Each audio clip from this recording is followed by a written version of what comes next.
हरे कृष्णा कृष्णा कृष्णा हरे हरे, हरे राम राम राम हरे हरे। हरे कृष्णा। आप सभी भक्तों का हार्दिक स्वागत है आज की श्रीमद् भागवतम की इस कक्षा में। स्वागतम सुस्वागतम। और हम चर्चा कर रहे हैं श्रीमद् भागवतम चतुर्थ स्कंद अध्याय 20 के ऊपर, जिसका नाम है महाराज पृथु के यज्ञ स्थल में भगवान विष्णु का प्राकट्य। तो जल्दी से हम रिकैप करते, कल हमने क्या पढ़ा था। कल हम पढ़ रहे थे कि पृथु महाराज का यज्ञ का घोड़ा जब बार बार इंद्रदेव चुरा कर ले जा रहे थे, तो पृथु महाराज के साथ में जो पुरोहित थे उन्होंने कहा, महाराज आप क्यों चिंता करते हैं, हम इनको ऐसी आहुतियाँ डालेंगे यज्ञ स्थल में कि आहुति के रूप में इंद्रदेव को ही हम डाल देंगे। तब ब्रह्मा जी प्रकट हुए। ब्रह्मा जी ने पुरोहितों को भी समझाया और महाराज पृथु को भी समझाया कि आप वैर भाव छोड़िए और आपको करना भी क्या है, 100 यज्ञ पूरे करके आपके 99 यज्ञ तो हो ही गए, तो एक रहने दीजिए। आप तो पहले ही मुक्त पुरुष हैं, आप तो भगवान के एक अंश से प्रकट हुए हैं। तो पृथु महाराज ने उनकी बात मान ली और इस प्रकार से उन्होंने इंद्रदेव को क्षमा कर दिया। तब जो है जब ये पता लगा भगवान विष्णु को कि महाराज पृथु ने ऐसा कार्य किया कि उन्होंने माफ़ ही कर दिया, तो वो स्वयं ही प्रकट हो गए इंद्रदेव को लेकर के। और उनके प्रकट होने के बाद क्या हुआ ये हम पढ़ेंगे आज इसी श्रृंखला में। हम पढ़ेंगे श्रीमद् भागवतम चतुर्थ स्कंद अध्याय 20 और श्लोक संख्या 5 से प्रारंभ करेंगे। आगे भगवान कह रहे हैं, श्री भगवान विष्णु इस प्रकार से कह रहे हैं, जो लोग जीवन की देहात्म बुद्धि की अवधारणा से भली भांति परिचित हैं, जो यह जानते हैं कि यह शरीर मोह से उत्पन्न अज्ञान, आकांक्षाओं तथा कर्मों से रचित है, वे इस शरीर के प्रति कभी भी आसक्त नहीं होते। तो जो लोग इस बात को जानते हैं कि शरीर नश्वर है, मोह और अज्ञान से उत्पन्न हुआ है, वो इसके प्रति कभी आसक्त नहीं होते। वो हमेशा शरीर के प्रति अनासक्त रहते हैं।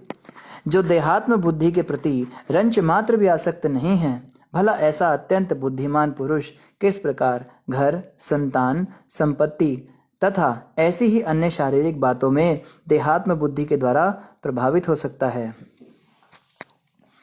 तो लोग कहते हैं कि गृहस्थ आश्रम सर्वश्रेष्ठ आश्रम है, और ये बिल्कुल सही बात है। प्रभुपाद जी ने भी यही कहा कि ब्रह्मचारियों से श्रेष्ठ है वो व्यक्ति जो शादी करके भी ब्रह्मचर्य का पालन कर पा रहा है। तो यहाँ पे बताया जा रहा है गृहस्थ किसे कहा जाता है, जो देहात्म बुद्धि में रंच मात्र भी आसक्त नहीं है। उसका घर है, वह घर को अपना समझेगा नहीं। उसकी संतानें होंगी पर संतान को अपना समझेगा नहीं। उसके पास संपत्ति होगी मगर संपत्ति को अपना समझेगा नहीं। और अन्य शारीरिक बातें, देहात्म बुद्धि, मेरे कपड़े, मेरी घड़ी, मेरी टाई, मेरी जॉब, मेरी पत्नी, मेरा शरीर, मेरा पेट, मेरा कान, मेरा पैर, कुछ भी मेरा नहीं समझेगा, वो व्यक्ति वास्तव में एक सफल गृहस्थ है और वो इसी जन्म में भगवत प्राप्ति करेगा, इसमें कोई संशय नहीं। ऐसा गृहस्थ हजारों ब्रह्मचारियों से भी श्रेष्ठ है, मगर ऐसा गृहस्थ बनना ये बहुत दूर की बात है। यहाँ पे तो भगवान कह रहे हैं ऐसा व्यक्ति होता है जो देहात्म बुद्धि में रंच मात्र भी आसक्त ना हो। ऐसा व्यक्ति शादी भी करे तो भी उसको कोई फर्क नहीं पड़ेगा। लेकिन अगर हमारी इतनी स्थिति नहीं है तो हमें चाहिए कि हम साधु पुरुषों की संगति करें, हम विरक्त महात्माओं का संग करें, हम ऐसे महापुरुषों का संग करें जो विरक्ति के रास्ते पर हैं। तब हम उनको ये ना कहें कि हमारा तो गृहस्थ आश्रम, हम श्रेष्ठ हो गए। नहीं, हम बहुत निकृष्ट हैं, क्योंकि हम गृहमेधी हैं। हम शरीर को अपना माने बैठे हैं, घर संपत्ति से आसक्ति बनाए। और वो जो विरक्त महापुरुष हैं, जो सब घर बार संसार छोड़कर प्रभु भक्ति की राह पर चले हैं, वो हमसे तो बहुत श्रेष्ठ हैं। तो ये ऑर्डर होता है, इसको चेतना के ऊपर बताया जाता है। इसीलिए कोई आश्रम श्रेष्ठ नहीं, कोई आश्रम निकृष्ट नहीं। श्रेष्ठ तो चेतना है और निकृष्ट भी चेतना ही होती है। हमारी भावना ही ऊंची या नीची होती है। आगे यहाँ कह रहे, आत्मा एक शुद्ध, अभौतिक तथा स्वयं तेजमय है। वह समस्त उत्तम गुणों का आधार है एवं सर्वव्यापक है। वह किसी भौतिक आवरण से रहित और समस्त कार्यों का साक्षी है। वह अन्य जीवात्माओं से सर्वथा भिन्न तथा समस्त देहधारियों से परे है। तो यही आत्मा का ज्ञान भगवान श्री कृष्ण ने भी भगवत गीता में अर्जुन को दिया। न जायते म्रियते वा कदाचिन, जो कभी मरती नहीं, जन्म नहीं लेती, उसको तुम आत्मा समझो। और ये जीवात्मा क्या है, ये हमेशा देहधारियों से परे है। आत्मा कभी भी शरीर से लिप्त होती नहीं है वास्तव में। जैसे कोई व्यक्ति गाड़ी चला रहा है, मान लो वो 100 साल तक एक ही गाड़ी चलाता रहे और उससे बाहर ही ना निकले, तो वो अपने आप को गाड़ी समझने लग जाता है ना। कंट्रोल्स इतने ज़्यादा उसके हावी हो जाते हैं, वो उन कंट्रोल्स को चलाता है और वो सोचता है कि मैं ये गाड़ी बन गया हूँ। तो कभी भी वो गाड़ी बनता नहीं, मगर वास्तव में अगर कल को गाड़ी का एक्सीडेंट हो भी गया तो उसका एक्सीडेंट थोड़ा ना हुआ है, गाड़ी को खरोच लगी है। गाड़ी को, मान लो गाड़ी को किसी ने गंदा कर दिया, गाड़ी पे गंदा चीज़ डाल दिया, तो उस पर थोड़ा ना डाला है। लेकिन क्योंकि वो तादाद में कर चुका है अपना गाड़ी के साथ, तो उसको लगता है मेरे ऊपर स्क्रैच डाल दिया, मुझे गंदा कर दिया। ये तो हम भी देखते हैं आए दिन, हमारे हमारे घर पे ही कोई अगर घर के बाहर ही कचरा फेंक देता है तो हमें गुस्सा आ जाता है कि मेरे ही ऊपर कचरा डाल दिया इसने। तो इसको कहते हैं तादाद में करने से। तो आत्मा और शरीर का यही संबंध है। आत्मा एक ड्राइवर की तरह है और गाड़ी एक शरीर है। इस शरीर रूपी गाड़ी को हम चला रहे हैं। हम ये शरीर नहीं, हम ये गाड़ी नहीं, हम इसके अंदर बैठे ड्राइवर हैं। इस बात को हम भूल जाते हैं। हम अपने आप को गाड़ी ही समझने लगे हैं। इसीलिए इस गाड़ी को कोई कुछ बोलता है तो हमें लगता है मुझे बोल दिया। इस गाड़ी को कोई उसका नुकसान हो जाता है तो लगता है मेरा ही नुकसान हो गया। गाड़ी के सब कुछ तो शरीर का हो रहा है ना। तो भगवान विष्णु यही समझा रहे हैं कि आत्मा और शरीर कभी भी एक हो ही नहीं सकते। जैसे पानी और तेल कभी मिक्स नहीं हो सकते, आत्मा और शरीर कभी भी मिक्स नहीं हो सकते। ऐसा व्यक्ति जो परमात्मा तथा आत्मा के पूर्ण ज्ञान को प्राप्त होता है, भौतिक प्रकृति में रहते हुए भी उसके गुणों से प्रभावित नहीं होता, क्योंकि वह सदैव मेरी दिव्य प्रेम भक्ति में स्थित रहता है। तो ये ज्ञान जिस व्यक्ति को होता है, 24 घंटे जो इस स्थिति में रहता है, इस बात को याद रखता है कि मैं ये शरीर नहीं हूँ, मैं तो ड्राइवर हूँ, मैं तो अंदर बैठा हूँ इसके, वो क्या होता है, वो परमात्मा और आत्मा के पूर्ण ज्ञान को प्राप्त होता है। और ऐसा व्यक्ति भौतिक गुणों में रहते हुए भी उससे अनासक्त रहता है और भगवान की भक्ति में रहता है। हम कहते हैं प्रभु जी, जैसे एक बार प्रभुपाद जी से किसी ने कहा, एक प्रभुपाद जी का शिष्य आया, बोला प्रभुपाद जी कभी कभी हम माया में गिर जाते हैं। तो उसका प्रश्न पूरा ही नहीं हो पाया, प्रभुपाद जी ने तुरंत उसको टोका, बोला कभी कभी तुम माया में नहीं गिरते हो, तुम हमेशा माया में गिरे हो, कभी कभी तुम माया से बाहर आके कृष्ण की भक्ति में लगते हो। बिल्कुल सही बात है, हम लोग 24 घंटे माया में हैं। कभी कभी हमारे मन में भक्ति का विचार आता है, कभी जब हम थोड़ी कथा सुन लेते हैं, थोड़ा हम जप कर लेते हैं, उस समय हम थोड़े समय के लिए कृष्ण के साथ होते हैं, बाकी तो 24 घंटे हम माया में ही हैं। तो माया के अंदर तो रहना पड़ेगा, इससे हम बच नहीं सकते। लेकिन इस संसार में रहते हुए भी अगर हम कृष्ण की प्रसन्नता के लिए कार्य करते हैं, 24 घंटे कृष्ण स्मरण में, कृष्ण चिंतन में अपना दिन निकालते हैं, तो फिर हम इसमें रहते हुए भी इससे अनासक्त रहेंगे। जैसे महाराज जी एक भजन गाते हैं, जो जग में रहूं तो ऐसे रहूं जैसे जल में कमल का फूल रहे, मेरे गुण और दोष समर्पित हो कर तार तुम्हारे हाथों में, करतार तुम्हारे हाथों में, अब सौंप दिया इस जीवन का सब भार तुम्हारे हाथों में, सब भार तुम्हारे हाथों में, है जीत तुम्हारे हाथों में और हार तुम्हारे हाथों में, और हार तुम्हारे हाथों में। कहते जो जग में रहूं तो ऐसे रहूं जैसे जल में कमल का फूल रहे। कमल का फूल जो है वो कीचड़ में रहता है, कीचड़ के अंदर इतनी दुर्गंध आती है, इतनी गंदगी होती है, कीड़े मकोड़े होते हैं, पर उसी के अंदर वो कमल उसमें लिप्त नहीं होता। वो कमल का पुष्प हम जब भगवान विष्णु के चरणों पर चढ़ाते हैं तो वो अपनी ओरिजिनल सुगंध देता है, वो कीचड़ की गंध नहीं देता। इसी प्रकार से इस गंदे संसार में रहते हुए भी मैं अच्छा रह सकता हूँ। कई लोग कहते ना, हम तो प्रभु जी कलयुग के जीव हैं, हम तो घर गृहस्थी वाले हैं, हमारे तो चारों तरफ भक्ति का माहौल ही नहीं। प्रभु जी हमारा परिवार तो इतना बेकार है, हमारी पत्नी भक्ति नहीं करती, हमारा पति भक्ति नहीं करता, हमारे माँ बाप हमें साथ नहीं देते। अरे ये सब चीज़ें तो शरीर के स्तर की है ना, भक्ति तो आत्मा के स्तर की बात है। तो आत्मा के स्तर की जो बात है उसमें शरीर के स्तर के फैक्टर्स कैसे काम कर रहे हैं भला। कोई कहे कि गाड़ी के ऊपर नीला पेंट है ना प्रभु जी, इसीलिए मैं पीली शर्ट नहीं पहन सकता। अरे तुम गाड़ी थोड़ी ना हो, शरीर ही तो अभक्तों के बीच में है, आत्मा तो कृष्ण के साथ रह सकती है ना। तो अगर हमारा भाव और चिंतन भगवान के प्रेम भक्ति में रहता है, दिन भर हम भगवान के चरणों का स्मरण करते हैं, तो हमें ये सब चीज़ें प्रभावित नहीं करती। एक बार नारद जी ने आके भगवान विष्णु से कहा, ये एक दंत कथा है, ऐसा हुआ या नहीं हुआ हम जानते नहीं, बट हमने कथा सुनी है, तो हमारे स्कूल में ये सुनाई गई थी। नारद जी ने आके कहा, प्रभु सृष्टि में देखो ऐसा बड़ा हाहाकार है, ऐसा हो रहा है, वैसा हो रहा है। जैसे हम भी कहते हैं ना कि देखो प्रभु जी हमारे घर के आसपास ऐसा माहौल है, वो देखो वो भक्त ऐसा है, वो भक्ति भी करता है, साथ में गंदे काम भी करता है, उस माता ने ऐसा कर दिया, उस प्रभु ने ऐसा कर दिया, उसने सेवा नहीं करने दी, उसने वो कर दिया, उसने मेरे कपड़े पहन लिए, उसने मेरा प्रसाद चुरा लिया, उसने मेरे घर वालों को फ़ोन कर दिया, उसने मुझे प्रोग्राम में नहीं आने दिया। बहुत सारी हमको ये सब चीज़ें देखने को मिलती हैं और होता भी है। भक्तों में दोष दिखते ही दिखते हैं, साधु निंदा होती ही होती है हमसे। तो ऐसे ही नारद जी भगवान विष्णु के पास आके थोड़ी सी निंदा चुगली करने लगे कि ऐसा हो रहा है, वैसा हो रहा है। तब भगवान विष्णु कहते हैं, नारद जी आप ऐसा कीजिए, आप जो हैं एक तेल का भरा हुआ ये दिया ले जाइए प्रज्वलित करके, और इसकी यात्रा करके आइए, इसको ले जाकर आपको इस जगह पे यात्रा करके आनी है। तो अब दे दिया। अब तेल का जो दिया था वो इतना ज़्यादा तेल से भर दिया कि हल्का सा भी अगर नारद जी हिल गए तो वो सीधा तेल जो है जमीन पे गिरना था।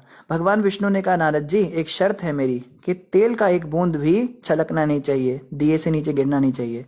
तो नारद जी बहुत संभल संभल के जा रहे हैं, तेल पे ही ध्यान दे रहे हैं, देख रहे हैं उसको, और बार बार गिरते गिरते बच रहा है, संभल रहा है, जैसे तैसे करके पूरी परिक्रमा करके आ गए और भगवान के चरणों में रख दिया। तो भगवान विष्णु पूछते हैं, नारद जी अब ये बताइए आपने यात्रा में क्या क्या देखा, क्या क्या आपको दिखाई दिया?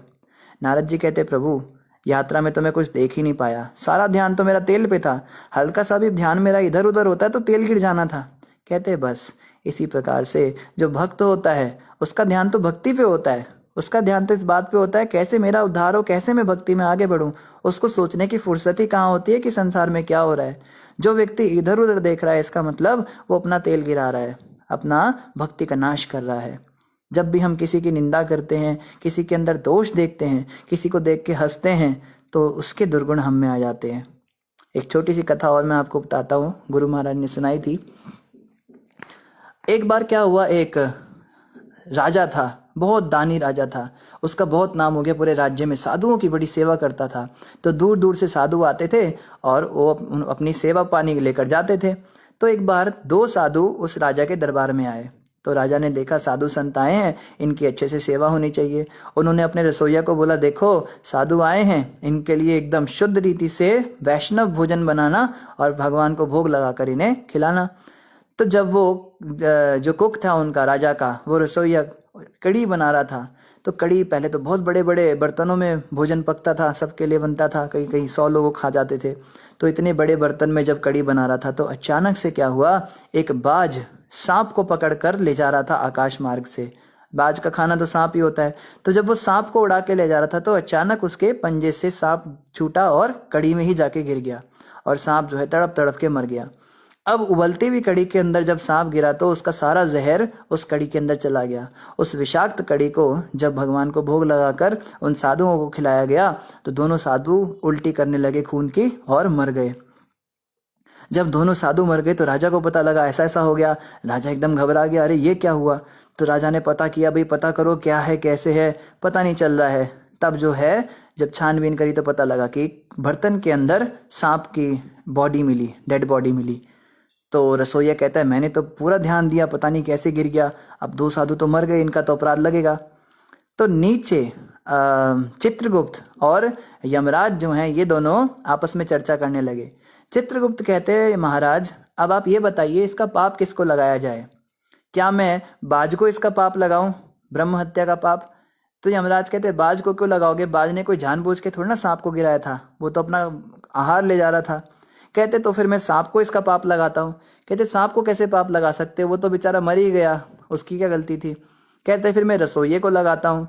रसोइये की भी क्या गलती है, रसोइये का तो पता ही नहीं था कि सांप उसमें गिर गया। कहते तो फिर मैं राजा को लगाता हूँ। राजा की तो बिल्कुल भी गलती नहीं है, उसको तो कुछ पता ही नहीं क्या हुआ। तो दोनों जो है कहने लगे कि किसको पाप लगाया जाए, ये ब्रह्म हत्या का दोष किसको लगाया जाए। तो यमराज ने कहा थोड़े समय रुकते हैं, देखते हैं क्या करना चाहिए।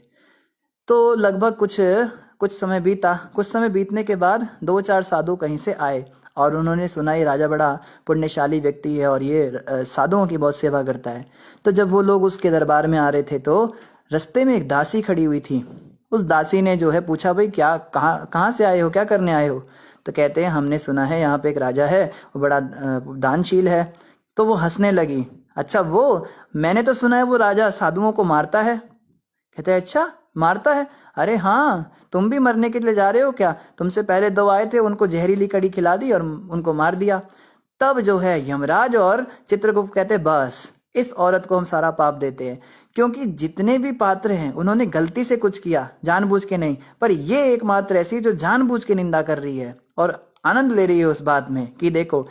तो जो जो कुछ भी हुआ ठीक है, उससे ना तो सांप को अच्छा लगा, ना तो बाज को अच्छा लगा, ना तो रसोइये को अच्छा लगा, ना राजा को अच्छा लगा। केवल यही औरत है जिसको बहुत अच्छा लगा ये सब होने से, इसको ही सारा पाप लगा दिया जाए। तो ये निंदा ऐसी चीज होती है।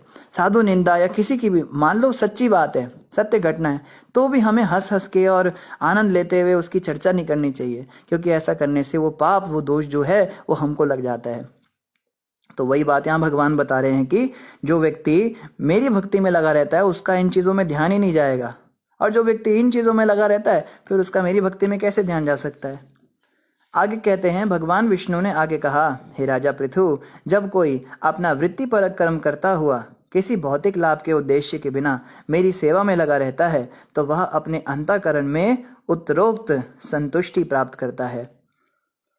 वृत्तिपरक कार्य बोला, वृत्तिपरक मतलब जिस चीज में हमारा इंटरेस्ट है, ठीक है। जैसे किसी को पैसे कमाने का बहुत पैशन होता है, प्रभु जी मुझे बहुत पैसे कमाने, बहुत पैसे कमाने, ये करना है, वो करना है, तो उसको कहा गया भाई तुम पैसे कमाओ, मना नहीं, पर सारे के सारे पैसे भगवान विष्णु की सेवा में लगाओ, साधु संतों की सेवा में लगाओ। कोई कहे भाई हमको तो आर्किटेक्चर बहुत पसंद है, हम आर्किटेक्ट बनना चाहते, तो तुम भगवान के लिए मंदिर बनाओ। कोई कहे हमें गाने का बहुत शौक है, हम इंडियन आइडल में जाते हैं या ये जो गाने के कंपटीशन होते हैं उसमें जाते हैं, तो कहते हैं भाई उसमें क्यों जाते हो, तुम ठाकुर जी के आगे पद गायन करो, उनको भजन सुनाओ, वैष्णवों को गीत सुनाओ, भजन सुनाओ। कोई व्यक्ति कहे कि भाई हमको तो फैशन डिजाइनिंग का बड़ा शौक है, नई नई ड्रेसेस बनाना, तो तुम ठाकुर जी के लिए ड्रेसेस बनाओ। तो हर कार्य जो है हम भगवान की सेवा में लगा सकते हैं। और भगवान विष्णु कहते हैं जो भी व्यक्ति अपने इंटरेस्ट के अकॉर्डिंग अपनी सेवा मुझे अर्पित करता है, जो भी उसको आता है उसको मेरे लाभ के लिए लगाता है और किसी भौतिक लाभ के उद्देश्य के बिना मेरी सेवा करता है, ये बहुत ज़रूरी है। निष्काम सेवा, हम लोग सकाम सेवा करते हैं, हम सेवा तो करते हैं पर बदले में बड़ा कुछ चाहते हैं। ठाकुर जी आपके इतने साल सेवा की, ये तो दे दो, कम से कम इतना तो दे दो। हे प्रभु कम से कम तो मुझे 1 साल हो गया, 10 रुपये रोज़ चढ़ाती हूँ आपके आगे, मुझे ज़्यादा नहीं, 10 लाख का नहीं तो कम से कम 50,000 का तो फ़ायदा कर दो, इतना भी नहीं करोगे क्या? तो ये जो है ये सकाम भावना, ये भगवान को बिल्कुल पसंद नहीं। भगवान विष्णु कहते हैं निष्काम होना चाहिए, मैं भक्ति तो करूं पर बदले में कुछ इच्छा ना रखूं। ऐसा भक्त जो होता है वह अपने अंतःकरण में उत्तरोक्त संतुष्टि प्राप्त करता है, वही व्यक्ति संतुष्टि का अनुभव करेगा। कई भक्त कहते हैं प्रभु जी हम भक्ति कर रहे हैं, हमें इतना समय हो गया नाम जप करते हुए, हमें इतना समय हो गया मंगल आरती उठते हुए, हमने दीक्षा भी ले ली, हमने ये भी कर लिया, वो भी कर लिया, तीर्थ यात्रा भी कर ली, पर शांति का अनुभव नहीं हो रहा, मन में संतुष्टि नहीं आ रही, ऐसा नहीं लगता कि कुछ अच्छा नहीं लगता, सब क्लेश ही क्लेश हो रहा है, मन एकदम अशांत है, मन बड़ा चंचल है। कारण मैं अभी तक निष्काम नहीं बन पाया, मैं सकाम ही रह गया। मैंने अभी तक इंद्रियों के तर्पण करना अपने जीवन का उद्देश्य बना रखा है। मैं भगवान की भक्ति भी करता हूं तो उसके भी बदले में मुझे बहुत कुछ चाहिए। तो जब तक निष्कामता नहीं आती तब तक तो भाई भगवान नहीं मिलने वाले, संतुष्टि भी नहीं मिलने वाली, भगवान तो बहुत दूर की बात रहे।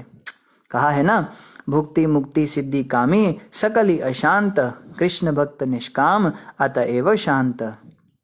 जो भुक्ति भोग करता है, जो मुक्ति चाहता है, जो है कामी है, भुक्ति मुक्ति सिद्धि काम है, जो सिद्धि चाहता है, जो काम वासनाएं पूरी करता है, सकल ही अशांत, यह हमेशा अशांत रहते हैं। जो कुछ भी चाहता है ना वो अशांत है, आशा ही दुख का कारण है। जब तक मैं कुछ भी चाहता हूँ कि ये हो जाए वो हो जाए, कम से कम सर्दी लग रही कुछ कपड़ा मिल जाए, मेरा घर थोड़ा और बड़ा हो जाए, मेरे बच्चों की शादी हो जाए और उसकी जॉब लग जाए, मेरी जॉब में थोड़े पैसे मिल जाए, मेरा घर सेट हो जाए, मेरे ये हो जाए वो हो जाए, कुछ भी थोड़ी सी भी इच्छा, तब तक हम अशांत रहेंगे। लेकिन कृष्ण भक्त तो वो होता है जो निष्काम है, वो शांत रहता है, उसे कुछ चाहिए ही नहीं। हम तो भाई ठाकुर जी की भक्ति कर रहे हैं, मर भी गए तो क्या करेंगे, मरने के बाद भगवान के पास चले जाएंगे, वहां जाके भी सेवा ही करेंगे, यहाँ भी सेवा ही कर रहे हैं, उसके लिए मरने जीने में भी अंतर नहीं है। तो ऐसा जो भक्त होता है वो हमेशा शांत रहता है। जब हृदय समस्त भौतिक कल्मशों से शुद्ध हो जाता है तो भक्त का मन विशद तथा पारदर्शी हो जाता है और वह वस्तुओं को समान रूप में देख सकता है। जीवन की इस अवस्था में शांति मिलती है और मनुष्य मेरे समान पद के सच्चिदानंद विग्रह रूप में स्थित हो जाता है। तो भगवान कह रहे हैं भौतिक कल्मशों से वो व्यक्ति शुद्ध हो जाता है, तब क्या होता है, पारदर्शी हो जाता है और सबको समान रूप से देख पाता है। हमारे अंदर ये सब गुण क्यों नहीं आ रहे हैं? हम कहते हैं हम भक्ति कर रहे हैं, पर हमारे अंदर ये गुण विकसित नहीं हो रहे। हम थोड़ा सा भी कोई हमको कुछ बोल देता है तो हमको इतना गुस्सा आ जाता है, थोड़ा सा भी कुछ हमारा नुकसान हो जाता है तो हम इतने विचलित हो जाते हैं, इतने परेशान हो जाते हैं, अरे क्या हो गया, पता नहीं कैसे होगा, घबराहट होने लगती है हमको, कल क्या होगा, परसों क्या होगा, 1 साल बाद क्या होगा। ये सब क्यों है हमारे अंदर? क्यों हम अभय नहीं हुए अब तक? हम निडर क्यों नहीं हो पाए? क्योंकि हमारा समर्पण नहीं हुआ भगवान के चरणों में। जब तक हमारे हृदय में भौतिक कल्मश हैं, मैं कुछ कर सकता हूँ, मुझे कुछ करना है, मुझे कुछ तो करना चाहिए, तब तक तो नहीं होगा। जब ये होगा ना, सौंप दिया इस जीवन का सब भार तुम्हारे हाथों में है, जीत तुम्हारे हाथों में और हार तुम्हारे हाथों में। हे प्रभु, अगर तो आप मुझे मिल गए तो ये भी आपकी कृपा, अगर तो आप मुझे नहीं भी मिले मेरे भजन करने के बावजूद भी, तो भी आपकी कृपा। इसको कहते हैं निष्काम भक्त। ये भी नहीं चाहता कि मैं भक्ति करूं तो बदले में आप भी मिल जाओ, आप भी नहीं मिले तो भी कोई बात नहीं, मिला ना मिला बस मैं तो लगा रहूंगा प्रभु आपकी भक्ति में। हमने तो जीवन अपना आपको दे दिया, अब आप मिले ना मिले ये आपके ऊपर है, पर हम अपना कर्तव्य करेंगे। ये जो है ये सर्वश्रेष्ठ भावना और ये गोपियों में देखने को मिलती है। ब्रज की गोपियों में और द्वारका की रानियों में यही अंतर है। द्वारका की रानी और ब्रज की गोपियां हर समान से, हर तरह से एक समान है, भगवान से माधुर्य प्रेम है उनका, भगवान से प्रेम करती हैं। लेकिन जो रानियां हैं वो चाहती हैं कृष्ण आप हमारे पति रूप में रहेंगे तभी हम संतुष्ट होंगे, आपको हमारे पति बन के रहना पड़ेगा। लेकिन ब्रज गोपियां कहती हैं प्रभु आप हमसे शादी भी मत करो तो भी कोई बात नहीं, आप हमें देखो भी मत तो भी कोई बात नहीं, आप हमारे साथ रहो भी मत तो भी कोई बात नहीं, आप खुश रहो, आपको जैसे अच्छा लगता है आप वैसे करो, लेकिन हम तो आपकी सेवा ही करते रहेंगे। आश्लिष्यवा पादरतां पिनष्टु माम अदर्शनान् मर्महतां करोतु वा यथा तथा वा विदधातु लंपटो मत प्राणनाथस्तु स एव न परः। ये जो है ये राधा रानी का भाव है कि एकमात्र श्री कृष्ण के अतिरिक्त मेरे अन्य कोई प्राणनाथ है ही नहीं, चाहे वे मेरा गाढ़ा लिंगन करें, चाहे दर्शन न देकर मुझे मर्माहत करे, वे लंपट कुछ भी क्यों ना करे, वे तो सभी कुछ करने में पूर्ण स्वतंत्र हैं, क्योंकि श्री कृष्ण मेरे नित्य प्रतिबंध रहित आराध्य प्राणेश्वर हैं। कृष्ण कुछ भी करें, वो मुझे लात मार दें, मेरे को गले लगा लें, मुझे दर्शन भी ना दें, चाहे मेरे साथ बात करे, वो कुछ भी क्यों ना करे, वो सब कुछ करने में स्वतंत्र हैं। कृष्ण कोई स्वतंत्रता जो भक्त देता है ना, कृष्ण उसके पर अधीन हो जाते हैं। हम कृष्ण को स्वतंत्रता नहीं देते, हम कहते आना ही पड़ेगा, मेरा फायदा करना ही पड़ेगा, है मेरी बिगड़ी बनाना तेरा काम है, तुमको तो मेरी बिगड़ी बनानी पड़ेगी, ऐसे कैसे जाओगे, इतना मालाएं रगड़ी हैं, खत्म हो गई माला जब जब के, इतने चिल्ला चिल्ला के गला फाड़ फाड़ के मैंने कीर्तन किया, गले की वाट लगा दी, अब तो तुम्हें मेरा काम करना पड़ेगा, ऐसे कैसे जा रहे हो? नहीं नहीं नहीं नहीं बाबा, भक्ति छोड़ दूंगा मैं। कहीं कहते हैं ना मैं तो भक्ति छोड़ दूंगा, मेरा तो ये नुकसान हो गया, मेरा तो वो नुकसान हो गया। अरे तुम भक्ति कर ही नहीं रहे हो, छोड़ोगे क्या? भक्ति का मतलब होता है अपने ईश्वर को खुश करने की भावना, और जो हम कर रहे हैं वो है ईश्वर के द्वारा स्वयं को खुश करने की भावना। ये भक्ति थोड़ी ना हो रही है, ये तो ठगती हो रही है। तो वास्तविक भक्ति है निष्काम भक्ति। निष्काम भक्ति के स्तर तक हमें उठना है, धीरे धीरे, एकदम नहीं होगा, धीरे धीरे उठना है।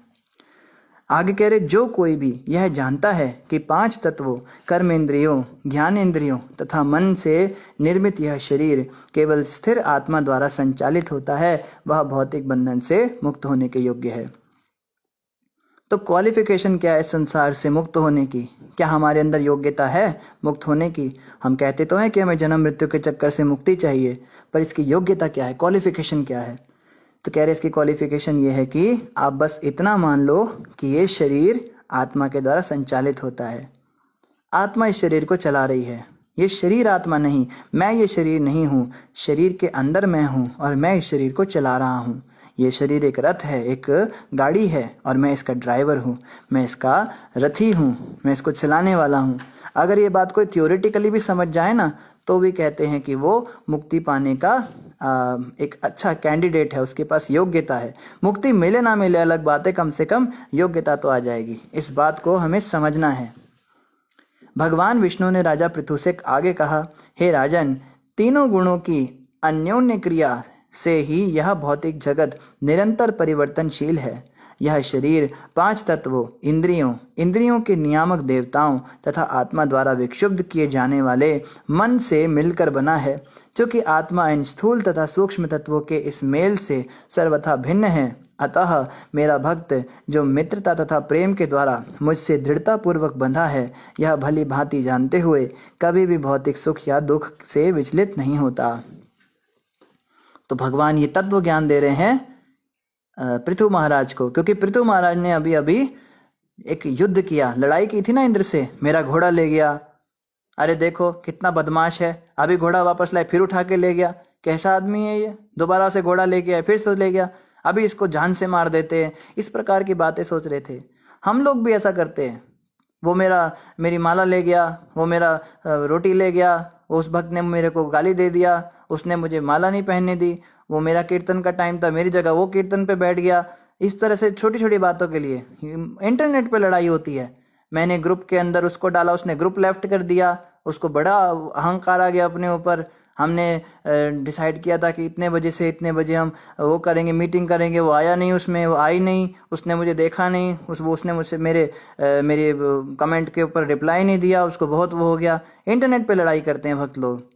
तो जो झगड़ा करने वाले भक्त होते हैं उनके लिए ज्ञान भगवान दे रहे हैं कि भाई आत्मा और शरीर से बाहर निकलो, इन चीज़ों को समझो। झगड़ा तो शरीर के स्तर पे हो रहा है, शरीर तुम थोड़ी ना हो, तुम तो आत्मा हो। तुम तो भजन करने आए थे, तुम तो भक्ति करने आए थे, तुम तो ये सोच कर आए थे कि इस भक्ति मार्ग में जुड़ने के बाद हम भगवान की भक्ति करेंगे और भगवत धाम जाएंगे। ये कहाँ उलझ गए तुम? कहाँ तुम ये ग्रुप का एडमिन बनने में और ये सब करने में कहाँ फंस गए? अरे इन सबको छोड़ो, अब भक्ति में लग जाओ।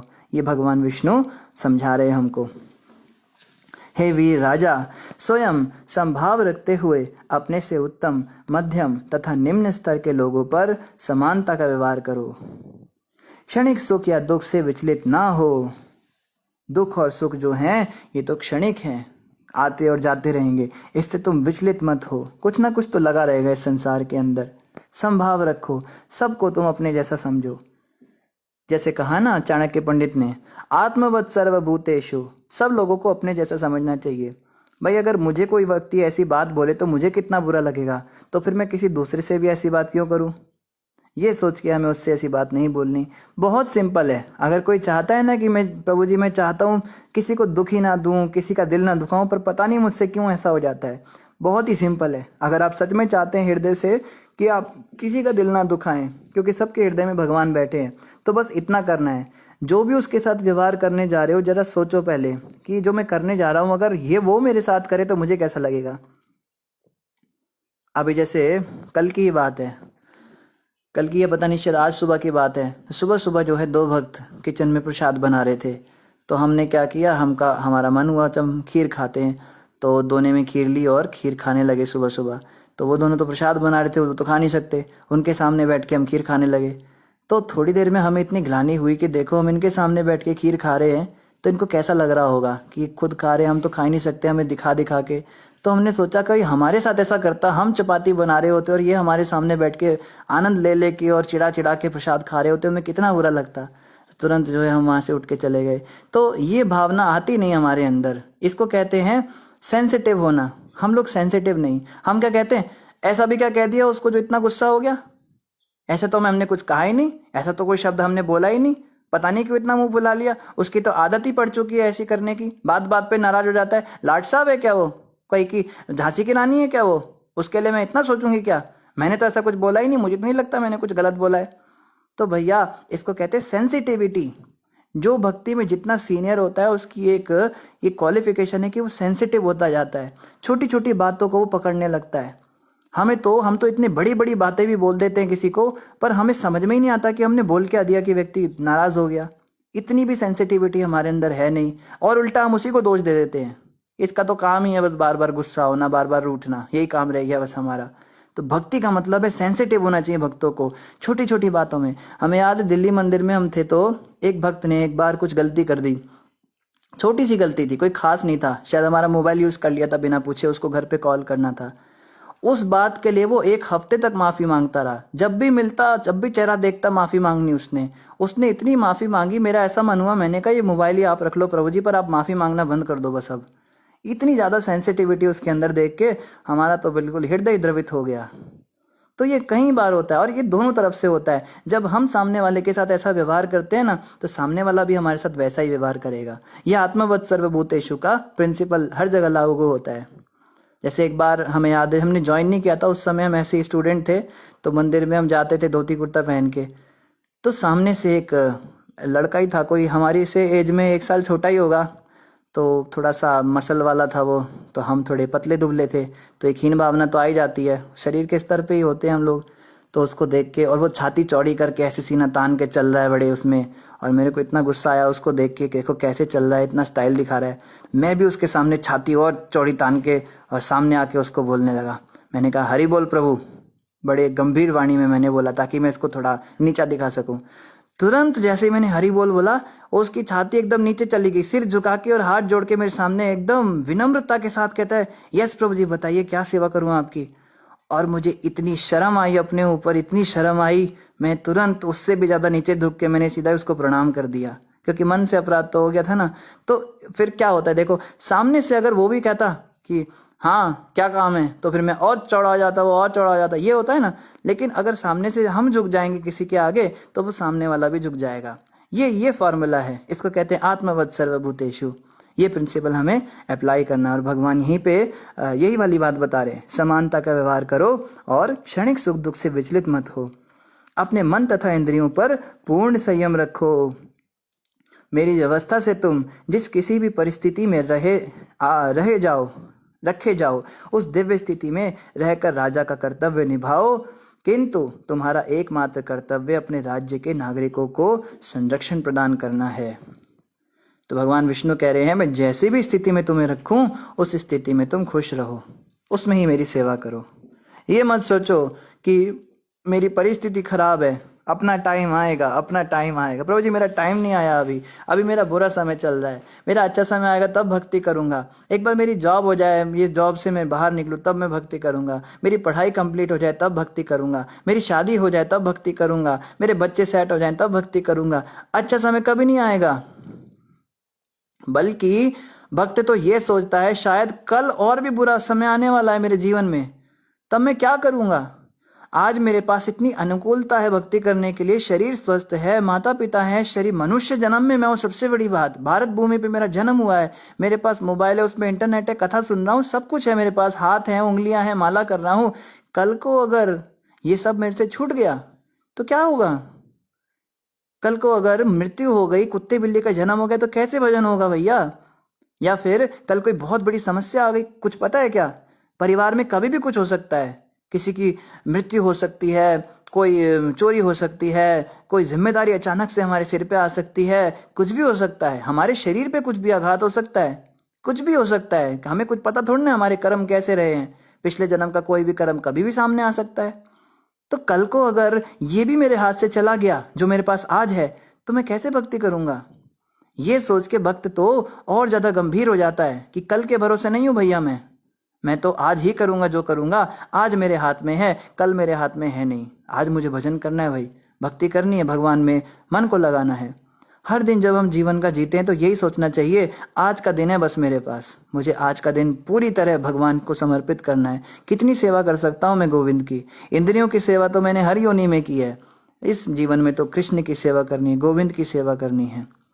श्री पातांजलि प्रभु का एक कोट था, मैं पढ़ रहा था, वो कहते हैं जब हम करते हैं ना, वो ऐसा बताते हैं, जब करते समय हमें यही सोचना चाहिए, आज मेरे जीवन का आखिरी दिन है, कल मैं जप नहीं कर पाऊंगा, कल मेरा मृत्यु होने वाली है कल, ये सोच के जप करना चाहिए। उसमें भी जो लास्ट माला होती है, 16वीं माला जो हम करते हैं, उसको तो ऐसे करना चाहिए, बस ये आखिरी मौका है मेरे पास, ये आखिरी माला है, इसके बाद माला नहीं होने वाली। उसमें भी जो आखिरी महामंत्र होता है, उसमें तो हमें इतना करुण क्रंदन करना चाहिए। उसमें भी जो आखिरी हरे शब्द होता है, वो तो इतना तीव्र भाव से निकलना चाहिए कि बस ये आखिरी मौका है मेरे पास। और हम कैसे जप करते हैं, आखिरी माला करते करते तो रात के 12 बज जाते हैं, वो तो नींद में होती है माला। और जो हरे होता है वो तो पता नहीं कभी मुंह से निकलता है कभी नहीं निकलता है, वो तो पता ही नहीं चलता। और अगर दिन में माला हो जाए तो बस वो दिन तो सबसे अच्छा होता है। 16 माला हो गई, मेरा टेंशन छूटा, गले की फांस निकली, जब थैली फेंक देते हैं एक तरफ और बड़े खुश होके घूमते हैं, हा हा हा आज बहुत खुश हैं प्रभु जी, क्या हुआ, आज मेरी 16 माला हो गई, जान छूटी मेरी। तो हम तो जब ऐसे करते हैं कि एक गले का जंजाल बन चुका है ये, है ना। गुरु जी ने मुझे गले में एक फंदा डाल के दे दिया, ये करना ही पड़ेगा। लेकिन इंद्र प्रभु कहते हैं ये भाव होना चाहिए जब करते समय, कल का दिन बहुत बुरा होने वाला। तो ये कभी नहीं सोचना चाहिए भक्तों को कि आज नहीं होगा प्रभु जी, बस थोड़ा समय रुक जाइए, जब करेंगे करेंगे, कभी तो समय आएगा, कभी तो समय आएगा। कुछ नहीं पता, कल का समय और बुरा हो सकता है, आज लग जाओ। जैसे एक माता जी हैं, वो बता रही थी कि उनकी माँ ने जप करना शुरू किया नया नया अभी, लेकिन वो कभी कभी जप करती है। तुमने कहा कभी कभी जप क्यों करती है भैया, अंत समय कभी भी आ सकता है। यमराज के दूत जब आ जाएंगे, गले के ऊपर बैठ जाएंगे आके और गला दबाने लगेंगे, तब घबराहट होगी, हाय मैंने तो भजन किया ही नहीं। उस दिन को याद रखो।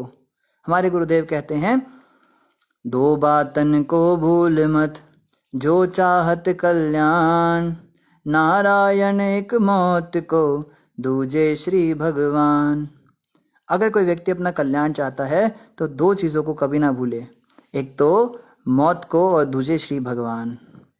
मौत को हमेशा याद रखो, मौत कभी भी आ सकती है, आज रात भी आ सकती है, इस साल भी आ सकती है, इस महीने भी आ सकती है, इस हफ्ते भी आ सकती है, कुछ नहीं पता, मृत्यु कभी भी आ सकती है। और जिनकी उम्र ज़्यादा हो गई, जो 50 को क्रॉस कर गए, उन्हें तो और ज़्यादा डरना चाहिए, उनके तो और ज़्यादा चांसेस है, मृत्यु कभी भी आ सकती है।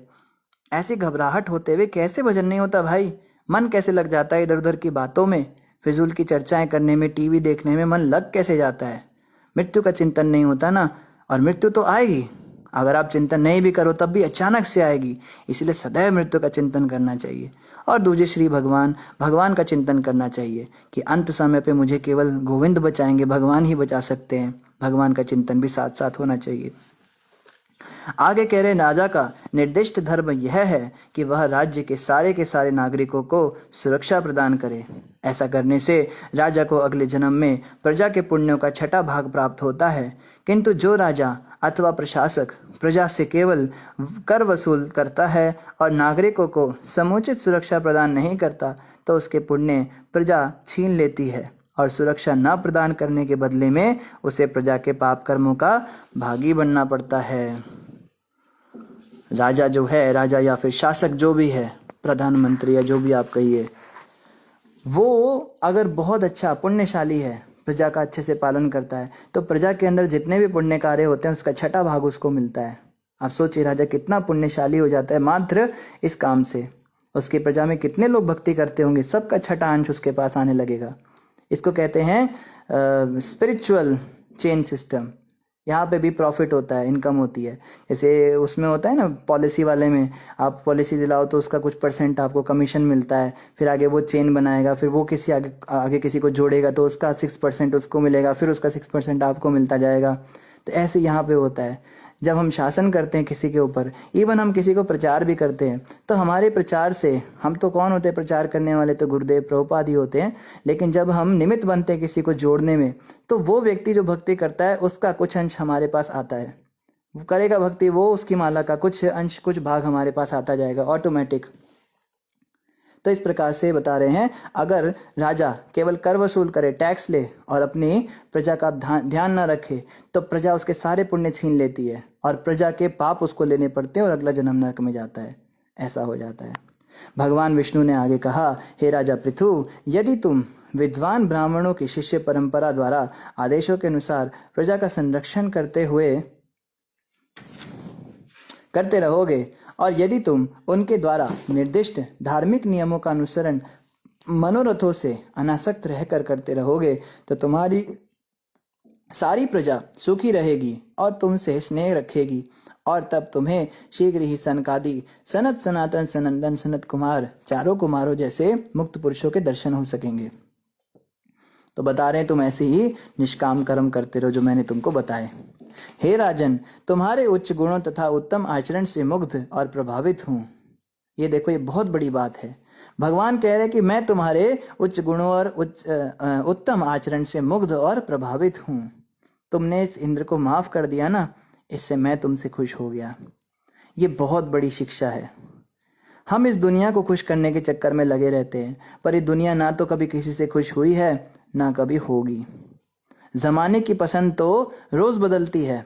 कभी ज़माने को साधु पसंद आने लगते हैं, कभी ज़माने को बॉलीवुड एक्टर पसंद आने लगते हैं, कभी ज़माने को मोटिवेशनल स्पीकर पसंद आने लगते हैं। तो आप कब तक इन्हें खुश करोगे भाई?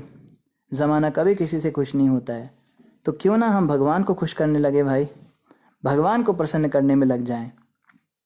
जैसे हमारे गुरु महाराज एक और भजन गाते हैं, दुनिया भी तो तेरी बन ना सकी, भगवान को अपना बना ना सका, तेरा लोक गया परलोक गया, तू मानव तन कुछ पा ना सका, तूने सोचा था भोग मैं भोग करूं, पर भोग ही तुझको भोग गए, जिन्हें अपना बनाया था तूने, शमशान में छोड़ कर लौट गए, सब कुछ इन पर कुर्बान किया, पर मन की प्यास बुझा ना सका, दुनिया भी तो तेरी बन ना सकी, भगवान को अपना बना ना सका। कहते दुनिया भी तो तेरी बन ना सकी और भगवान को तू अपना बना ना सका। भगवान को तो तूने पहले ही छोड़ दिया, और जिस संसार को प्रसन्न करने के चक्कर में तू लगा रहा, उसने क्या किया, जिन्हें अपना बनाया था तूने शमशान में छोड़कर लौट गए। वो लोग तो तुझे शमशान में छोड़कर लौट जाएंगे। सब कुछ इन पर कुर्बान किया, पर मन की प्यास बुझा ना सका, दुनिया भी तो तेरी बन ना सकी, भगवान को अपना बना ना सका। कभी सोचो, विचारो, इन बातों पे कभी विचार करना चाहिए।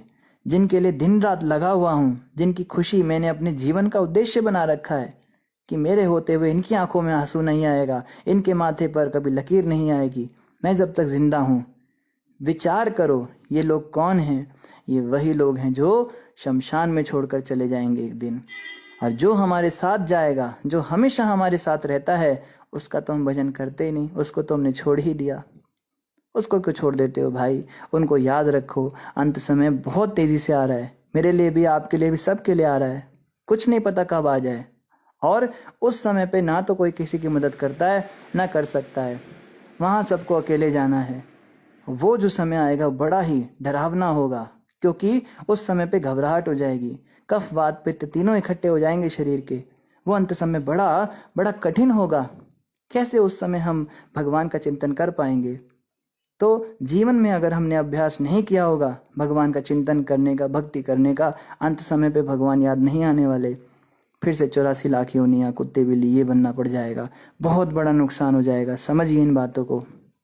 संसार को अपना घर बनाकर बैठे हैं, इस बात को ध्यान रखिए, ये संसार कोई काम नहीं आएगा।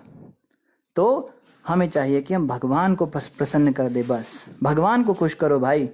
संसार को खुश करने का छोड़ो, ये लोग तो कभी खुश होने ही नहीं वाले। इनकी तो कुछ ना कुछ अनवांछित इच्छाएं रहेंगी। इनके लिए मर भी जाओ, मरने के बाद भी औरतें कहती हैं कि ये कर जाते, वो कर जाते, ये रह गया, वो कर्जा रह गया, इसको भी चुका जाते तो कितना अच्छा रहता।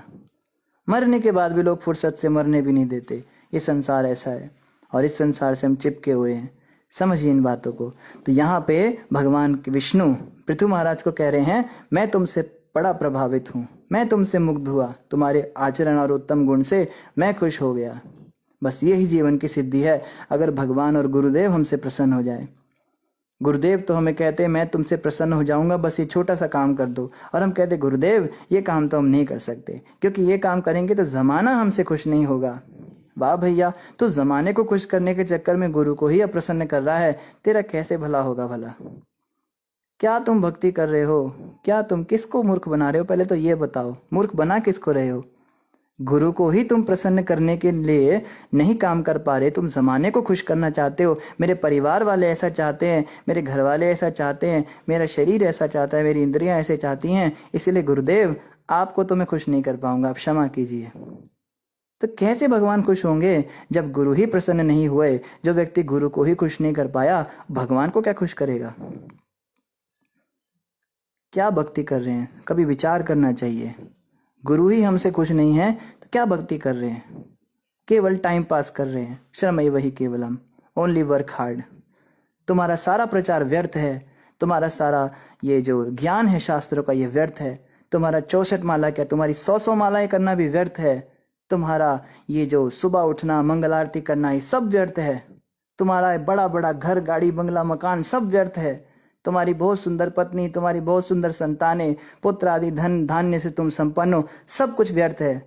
तुम बड़े एरिस्टोक्रेटिक फैमिली में हो गए, तुम्हारा बड़ा फेम हो गया, तुम बड़े फेमस पर्सनैलिटी हो, तुम्हारे पास बहुत सारे बड़े बड़े लोग आके तुम्हारे चरणों पे सर झुकाते हैं, सब कुछ व्यर्थ है अगर गुरु ही तुमसे खुश नहीं है, गुरु ही प्रसन्न नहीं है। तो क्या फायदा इन सब चीज़ों का? इस बात को विचार करना चाहिए। भगवान से पहले गुरु को समर्पण होता है। तो गुरु जब तक हमसे प्रसन्न नहीं, तब तक तो भूल जाइए भगवान को खुश करने की बात। आगे कह रहे हैं, जो उत्तम गुणों तथा शील से युक्त नहीं है, वह मात्र यज्ञ, कठिन तपस्या अथवा योग के द्वारा मेरी कृपा प्राप्त नहीं कर सकता। अगर कोई व्यक्ति मुझे प्रसन्न नहीं कर पाया तो उसकी योग, कठिन तपस्या, मान लो 10,000 साल तक कोई व्यक्ति एक टांग पे खड़ा रहे, लेकिन अगर वो मुझे खुश नहीं करना चाहता तो उसकी तपस्या बेकार है। कोई व्यक्ति बहुत बड़े बड़े यज्ञ कर रहा है, कोई व्यक्ति बहुत बड़े बड़े दान कर रहा है, कोई बड़े हॉस्पिटल बना रहा है, बहुत सारे विधवा आश्रम बना दिए, बहुत सारी गौशालाएं बना रहा है, कुछ भी कर ले, एकादशियों के व्रत रख रहा है, लेकिन गुरु की आज्ञा नहीं पालन कर रहा, तो वो व्यक्ति कभी भगवान को खुश नहीं कर सकता। इस बात को समझना है। हमें जो भी करना है, हमें गुरु आज्ञा में रहकर करना है। गुरुदेव ने जितना कहा है बस उतना करना है। गुरुदेव कहते हैं कि तुम फुल टाइम हो जाओ, और हम कहें नहीं गुरुदेव, हमारे घर वाले हैं, हमारे संसार वाले हैं, दुनिया भर की बातें हम कहें। हम क्या भक्ति कर रहे हैं? हमने समर्पण किया ही नहीं गुरु को कभी। हमने अपनी इंद्रियों को ही समर्पण कर रखा है, हमने इन घर वालों को समर्पण कर रखा है जो अंत समय पे हमारे काम नहीं आने वाले। इन बातों को समझना है। सबसे बढ़कर जीवन में कोई होता है तो गुरुदेव होते हैं, क्योंकि गुरु जो हैं वो 84 लाख योनियों में नहीं मिलते। माता पिता भी बहुत श्रेष्ठ होते हैं, माता पिता भी बहुत इंपॉर्टेंट है हमारे जीवन में, लेकिन माता पिता तो 84 लाख योनियों में मिले हैं ना। इसके पहले जो मनुष्य जन्म था उसमें भी माता पिता मिले थे, उसके पहले वाले मनुष्य जन्म में भी माता पिता मिले थे, हर जन्म में माता पिता मिले, लेकिन मेरे जन्म जन्मांतर के चक्र तो कोई नहीं काट पाया। इसलिए गुरु का स्थान इनसे भी बढ़कर है, क्योंकि वही एक व्यक्ति है जो हमें जन्म मृत्यु के चक्कर से उबार सकते हैं, हमारा संसार चक्र जो है इसको खोल सकते हैं, जड़ चेतन ग्रंथि खोल देंगे। गुरुदेव हमें कृष्ण से मिला सकते हैं, उनमें सामर्थ्य है।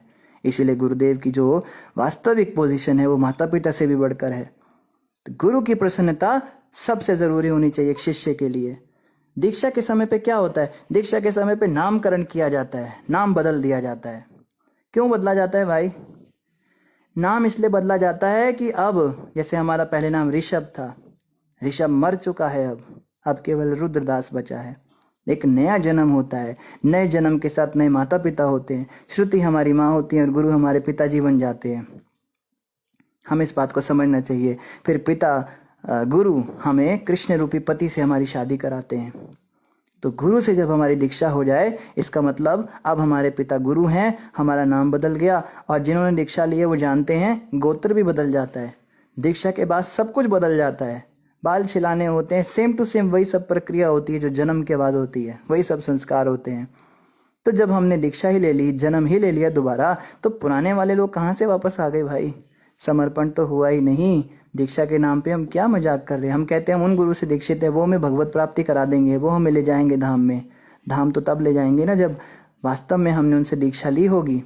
दीक्षा तो हमने ले रखी है, पर मन से दीक्षा ले रखी है। मन जैसे जैसे कहता है बिल्कुल आज्ञाकारी दास की तरह उसकी सेवा करते हैं। मनमुखी हो रखे हैं। मनमुखी जो होते हैं वो नरक भरते हैं, और जो गुरुमुखी होते हैं वो भगवत प्राप्ति करते हैं। इस बात को हमें समझना है। आगे भगवान कह रहे हैं, किंतु जो समस्त परिस्थितियों में समभाव बनाए रखता है, मैं उसके अंतःकरण में सदैव संतुलित रहता हूँ।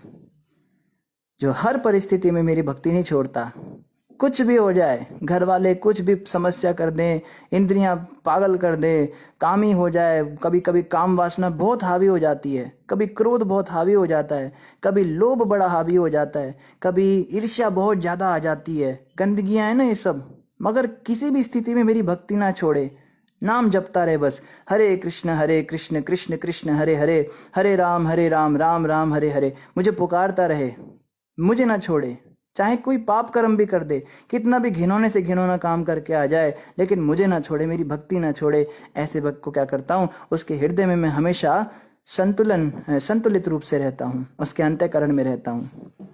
परीक्षाएं तो होती है ना जीवन में, बिना परीक्षाओं के तो स्कूल में भी कोई पास नहीं होता, तो भक्ति के रास्ते पे बहुत परीक्षाएं आएंगी। अभी तो कुछ देखा ही नहीं है हमने, भक्ति के रास्ते पे कितनी सारी कठिनाइयां आएंगी, बाधाएं उत्पन्न करेगा, मन करेगा, देवता तंग करेंगे, घर वाले तंग करेंगे, शरीर तंग करेगा, मन विचलित करेगा, और अनर्थ आएंगे, कभी काम, कभी क्रोध, कभी लोभ, ये सब अपने अपनी बारी पे आएंगे। कभी कभी तो डाउट आ जाएगा गुरु पे ही, कभी तो शास्त्रों पे ही डाउट आ जाएगा, भगवान पे ही डाउट आ जाएगा, ये सब भी होगा। मगर हर परिस्थिति में अगर हम झेल गए और भक्ति में लगे रहे, तो भगवान कहते हैं ऐसे भक्त का मैं कभी साथ नहीं छोड़ूंगा। तो इस बात का हमें ध्यान रखना है, कुछ भी हो जाए, कितना भी कुकर्म कर दें, बुरे से बुरा कृत्य कर दें, कितना भी हम 4 नियम भी टूट जाए, 16 माला भी छूट जाए, एकादशी भी रह जाए, सुबह उठना भी खत्म हो जाए, ब्रह्मचर्य का भी खंडन हो जाए, कुछ भी हो जाए, मगर किसी भी हाल में मुझे नाम जप नहीं छोड़ना, गुरु का आश्रय नहीं छोड़ना, गुरु की शरण नहीं छोड़नी, उनका बताया मार्ग नहीं छोड़ना, मुझे भक्ति में लगे रहना है बस।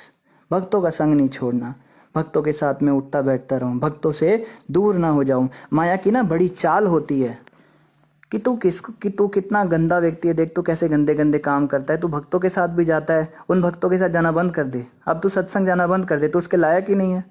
तो क्या सत्संग जाना बंद करने से मैं लायक हो जाऊंगा?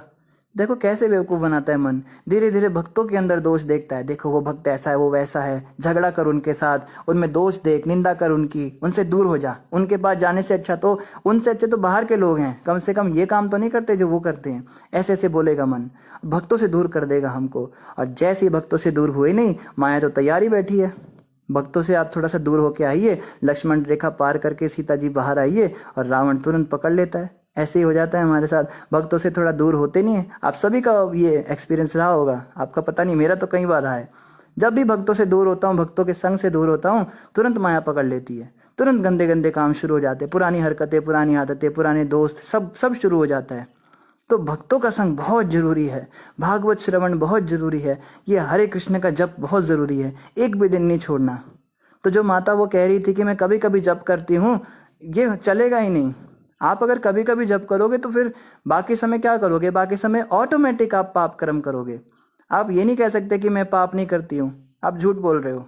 अगर आप जप नहीं कर रहे हो तो आप पाप कर्म करोगे ही करोगे, कोई ना कोई पाप तो करोगे।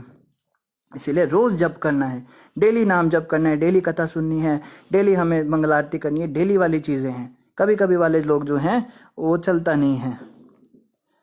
तो इस प्रकार से भगवान ने ये सारी बातें पृथु महाराज को बताई। इसके बाद में मैत्री जी कह रहे हैं, मैत्रेय उवाच, महान संत मैत्रेय ने आगे कहा, हे विदुर, इस प्रकार समस्त विश्व के जीतने वाले महाराज पृथु ने भगवान के आदेशों को शिरोधार्य किया। तो पृथु महाराज ने भगवान विष्णु की इन सब बातों को सुना और उनको शिरोधार्य किया। उसके बाद क्या किया ये हम कल पढ़ेंगे, समय लगभग पूरा हो चुका है। तो इन्हीं शब्दों के साथ आप सभी भक्तों का धन्यवाद। किसी भक्त का कोई प्रश्न हो तो आप कमेंट पर अपना प्रश्न डाल सकते हैं। तो जिन भी भक्तों ने हरे कृष्णा और दंडवत प्रणाम कहा है, आप सभी को हमारी ओर से हरे कृष्णा और दंडवत प्रणाम। आज लोहड़ी का फेस्टिवल भी है, आप सभी भक्तों को लोहड़ी की भी हार्दिक बधाइयाँ। पंजाब में ज़्यादा मनाया जाता है ये, तो यहाँ पे जितने भी भक्त सुन रहे हैं आप सबको विशेष रूप से हार्दिक बधाई। एकता माता भी लोहड़ी की शुभकामनाएं दे रही हैं, धन्यवाद माता जी। और शर्मा जी कह रहे राम राम प्रभु जी, तो आप तो शर्मा जी हैं, तो धन्यवाद आपका प्रभु जी या माता जी जो भी आप हैं। और समृति माता कह रही हरे कृष्णा, मैं मेरे भगवान, बाकी दुनिया से मेरा कोई लेना देना नहीं। क्या ये थिंकिंग सही है? समृति माता, जब हम कहते हैं मैं और मेरा भगवान, तो भगवान के अंदर सारा दुनिया आ ही गया। भगवान के हृदय के अंदर सारा संसार है ना, भगवान के पेट के अंदर। नमस्ते दाम्ने स्फुरदीप्ति धाम्ने त्वदीयोदरायाथ विश्वस्य धाम्ने। त्वदीयोदरायाथ विश्वस्य धाम्ने। हे प्रभु, आपकी उस रस्सी को प्रणाम है जो सारे विश्व को धारण करने वाले आपके पेट को बांध गई। तो भगवान के अंदर सारा संसार ही आ गया।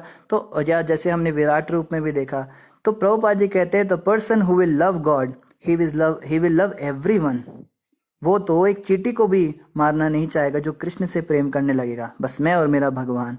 तो भगवान का मतलब होता है वसुधैव कुटुंबकम, भगवान की सारी संतानें उसके अंदर आ जाएंगी। प्रेम मैत्री सबसे रखनी है, लेकिन अटैचमेंट किसी से नहीं रखना।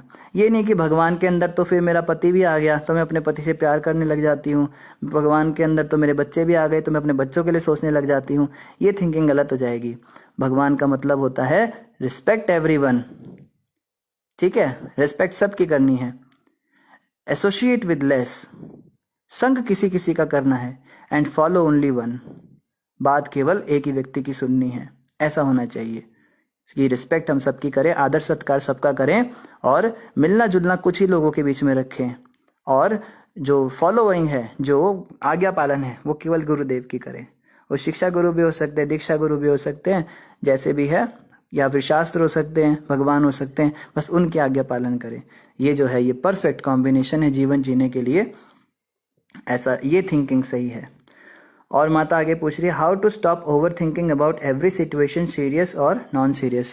समृति माता, ओवर थिंकिंग उस व्यक्ति को आती है जो व्यक्ति इम्पॉर्टेंट टॉपिक्स को सोचता नहीं है। कहते हैं ना कि अगर बर्तन के अंदर गंदगी भरोगे तो उसमें अच्छी चीज़ आ ही नहीं पाएगी, और उसके अंदर अच्छी चीज़ डालोगे तो गंदगी डालने का मन ही नहीं करेगा। जब दिन भर हम कृष्ण चिंतन करेंगे तो ओवर थिंकिंग होगी नहीं। हम टाइम वेस्ट बहुत ज़्यादा करते हैं। मैं आपको बताऊं, जब भी हम खाली बैठे होते हैं ना, तो खाली दिमाग शैतान का घर सोचता रहता है, कुछ ना कुछ सोचता रहेगा। कल ऐसा हुआ, परसों ऐसा हुआ, उसको ऐसा नहीं करना चाहिए था, उन्होंने मुझे ऐसा क्यों बोल दिया, वहाँ पे मेरे साथ ऐसा क्यों हो गया, काश ऐसे हो गया होता, काश 10 साल पहले मैंने वो कर लिया होता तो आज मैं यहाँ होती, आज मेरे पास वो होता। ये सब दिमाग का काम है सोचना, और ये सब सोचने से कुछ नहीं होने वाला, क्योंकि पास्ट में जो हो चुका है वो बदला तो जा नहीं सकता। तो उसके बारे में सोच सोच के कुछ होता है नहीं, बस ये खाली दिमाग के मन का एक कार्य है। संकल्प और विकल्प और आत्मचिंतन, 3 काम होते हैं मन के। तो संकल्प और विकल्प में यही करता है, ये नए नए संकल्प करेगा। पहले तो विकल्प, ऐसा हो गया होता, वैसा हो गया होता। दूसरा इसका क्या बीमारी, फ्यूचर के लिए सोचेगा, ऐसा कर लेंगे, वैसा कर लेंगे, अब से हम ये, अब तो मैंने उससे बात ही नहीं करनी, अब तो मैंने यही करना है, अब से तो मैंने इतने बजे उठना है, अब मैं वहाँ जाऊँगी, ये करूँगी, वो 10 साल के बाद ऐसा हो जाएगा, इतने पैसा आ जाएगा, दुनिया भर की बातें सोचता रहेगा। तो ना फ्यूचर पे हमारा कंट्रोल है, ना पास्ट पे हमारा कंट्रोल है। लेकिन मन जो है ये हमें इन्हीं दोनों में घुमाता रहता है। अभी जो मेरा समय है ये वेस्ट हो रहा है, ये देख नहीं पाते। तो माता इसका यही तरीका है, हम अपने समय को भजन में लगाएं। माला हमारे हाथ में हो या ना हो, मुझे हर समय हरे कृष्णा बोलने की आदत डालनी है। गुरु महाराज ने मुझे ये तरीका बताया था, मैंने उनसे प्रश्न किया था। महाराज जी कहते हैं मन को खाली नहीं छोड़ना, मन को खाली छोड़ोगे तो खा जाएगा। तो माला हो या ना हो, हरे कृष्णा बोलते रहिए। जैसे एक छोटी सी कथा आपको बताता हूँ। एक बार एक व्यक्ति था, तो वो एक तांत्रिक के पास आया। उसने बोला, तांत्रिक बाबा मुझे भूत की सिद्धि करनी है। कहते भाई भूत की सिद्धि क्यों करनी है? कहते मैंने सुना है भूत प्रेत सब काम कर देते हैं हमारे, मेरे पास बहुत सारे काम है कराने के लिए, मैं परेशान हो जाता हूँ, थक जाता हूँ। तो तांत्रिक कहता है देखो भाई, भूत की सिद्धि तो मैं तुम्हें करा दूंगा, लेकिन तुम ध्यान रखना कि वो भूत खाली नहीं बैठेगा, थोड़े समय भी खाली छोड़ोगे तो तुम्हें खा जाएगा। कहता है मुझे पता है, मेरे पास बहुत सारे काम है, मैं उसको खाली कभी रहने नहीं दूंगा।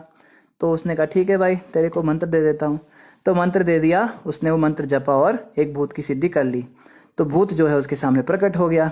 अब वो कहता है हुकुम मेरे आका, काम बताओ, काम नहीं बताओगे तो तुम्हें खा जाऊंगा।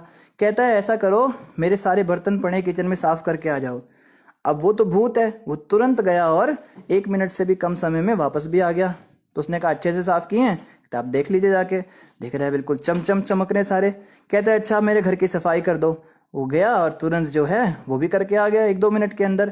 कहते हैं काम बताओ नहीं तो तुम्हें खा जाऊंगा।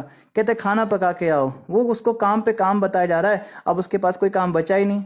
आधे घंटे के अंदर अंदर उस भूत ने सारे ही काम कर डाले। अब कहता है मैं तुम्हें खा जाऊंगा। तो वो घबरा गया, अब उसको डर लग रहा है, अरे बाप रे ये मैंने क्या कर दिया। तो उसको लगा इसको कुछ ऐसा काम देता हूँ जिसमें इसको समय लग जाएगा। कहता है इस शहर के अंदर जितने पेड़ हैं उन सब के पत्ते साफ करके आओ। तो भूत ने अपने सारे भूतों की टीम बुला ली और फटाफट फटाफट जो है 5-7 मिनट में सारे शहर के पत्ते भी चमका के आ गया। अब ये आदमी घबरा गया, अब इसको थोड़ा सीरियसनेस आ गई। अब ये सोच रहा है ये तो गड़बड़ हो गई, ये तो मेरे पीछे ही पड़ गया। कहता है मैं तुम्हें खा जाऊंगा, काम बताओ। तो वो कहता है रुको रुको। तो कहते हैं रुकने वाला कोई सिस्टम नहीं है मेरा, काम बताओ। कहता है मुझे तुरंत उस तांत्रिक बाबा के पास पहुंचा दो। तो उसने उस तांत्रिक के पास उसको तुरंत पहुंचा दिया। अब जो है वो तांत्रिक के पास जाके कहता है बाबा मैं तो बड़ा फंस गया, ये प्रेत तो मुझे खाने के लिए दौड़ रहा है। कहता है मैंने तो पहले ही कहा था तुमको, भूत की सिद्धि कर रहे हो मगर ये खा जाएगा। कहता है अब इसका इलाज भी तो बताओ। कहता है इसका इलाज तुमको बताता हूँ, तुम क्या करो ऐसे ऐसे बोलो। तो उसको बता दिया उसने तरीका।